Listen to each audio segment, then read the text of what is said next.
Amigos, que Dios les bendiga. Bienvenidos a una nueva edición del Evangelio Diario. Estamos a sábado 7 de marzo, en esta segunda semana del tiempo de Cuaresma.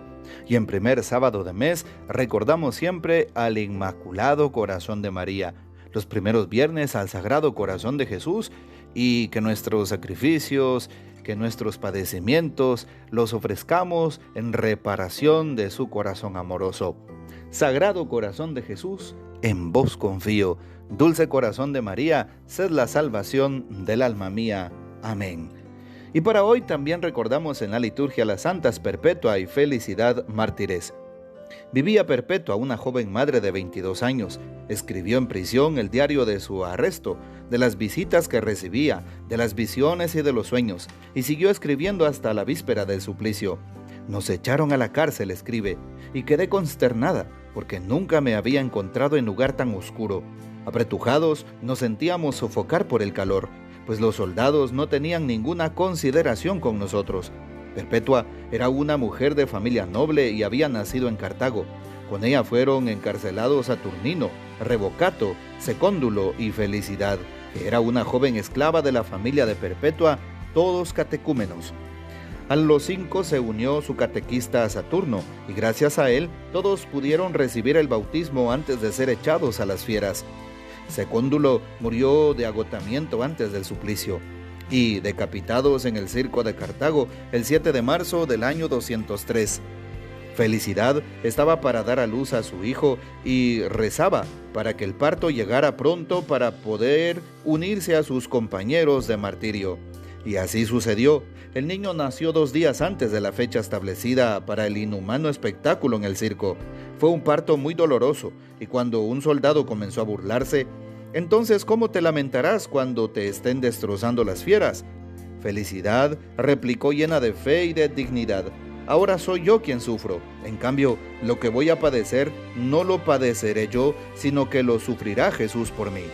Ser cristianos en esa época de fe y de sangre constituía un riesgo cotidiano, el riesgo de terminar en un circo, como presa para las fieras y ante la morbosa curiosidad de la muchedumbre. Perpetua tenía un hijito de pocos meses.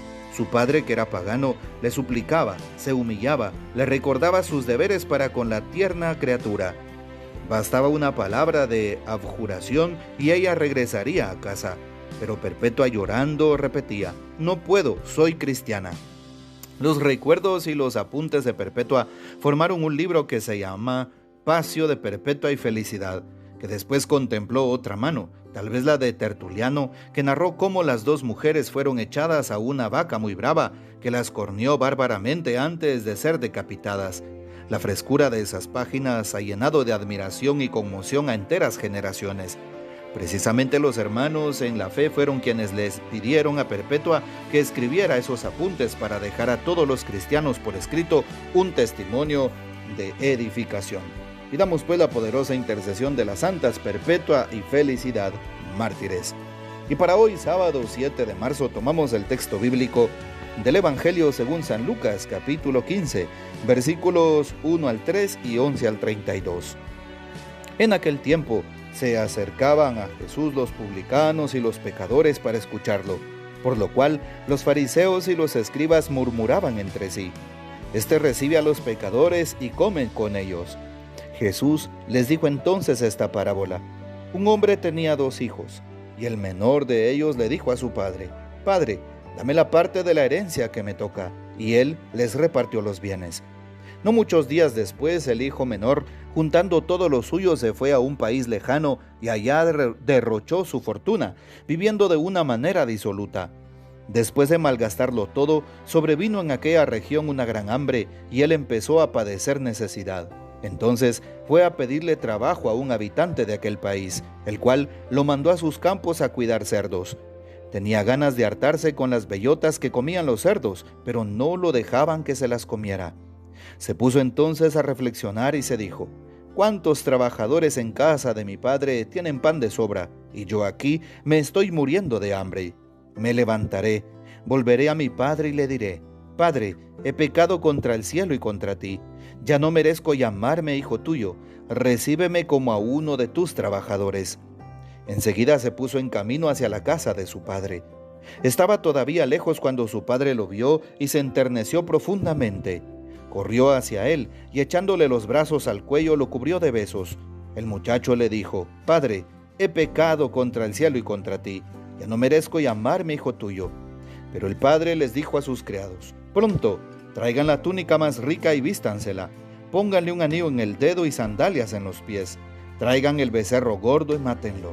Comamos y hagamos una fiesta, porque este hijo mío estaba muerto y ha vuelto a la vida. Estaba perdido y lo hemos encontrado». Y empezó el banquete.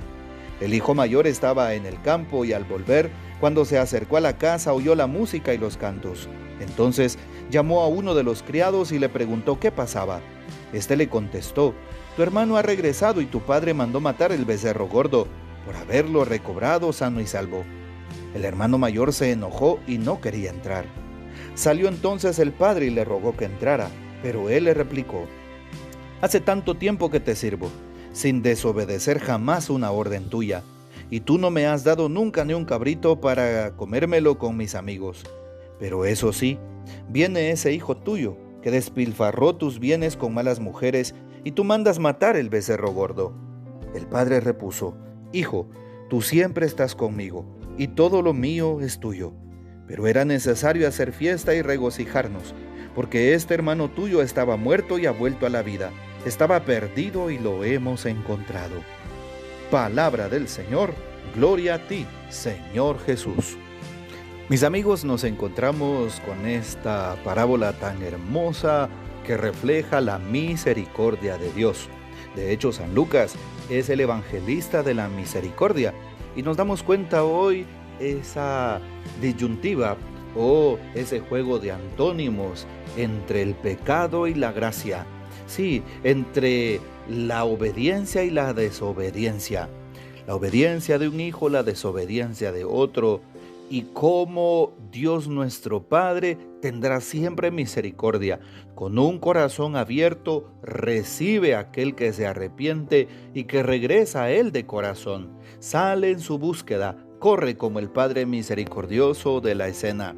Qué importante es identificarnos. Muchas veces podríamos identificarnos con aquel hijo pródigo, aquel que cae en pecado, que se equivoca nuevamente, aquel que se mantiene constantemente en pecado grave, aquel que ha abrazado a los vicios en su vida, aquella persona que presenta muchos problemas en su casa o que se siente incluso la oveja negra de la familia, ¿sí? Aquella persona que tiene un pasado del cual no está muy orgulloso, ¿sí? Identificarnos con el hijo pródigo, pero que siente la misericordia de Dios. La misericordia es más grande, mi hermano, mi hermana, que tu pecado o que mi pecado. Dios es grande y el enemigo quiere que pensemos que Dios no nos puede perdonar.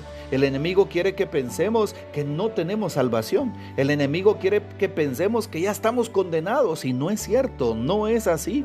El Señor, con su pasión, su muerte en la cruz y su gloriosa resurrección, abre las puertas del cielo y de la salvación. A través de los sacramentos que Él deja en la iglesia, nos abre las puertas para regresar a casa, para darnos un abrazo como el Padre misericordioso. Qué rico ir a la confesión después de haber ofendido al Señor y recibir la paz de la absolución. Es lo más hermoso. O bien podemos identificarnos con aquel hijo mayor de la escena, aquel que, cierto, le sirve a su padre y puede ser referido a algún cristiano que es servidor en la iglesia y que le ha dedicado su tiempo a Dios, pero que cae en soberbia, que cae en un corazón altanero, en un corazón prepotente, en un corazón lleno de orgullo, en un corazón envidioso. No podemos ser así. Aquel hermano mayor no perdonó a su propia sangre. Es más, cuando se entera de que su hermano ha llegado, no dice: ahí está mi hermano. Cuando habla con su papá le dice: ese hijo tuyo.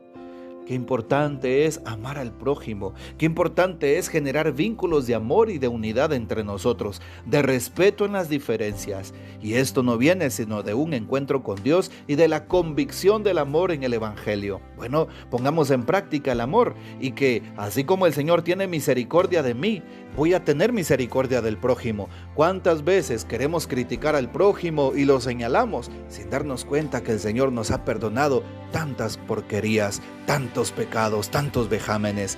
Aprendamos a amar no a condenar. Que el Señor nos bendiga, que María Santísima nos guarde y que gocemos de la fiel custodia de San José. Y la bendición de Dios Todopoderoso, Padre, Hijo y Espíritu Santo, descienda sobre ustedes y permanezca para siempre. Amén. Comparte este audio y hasta mañana.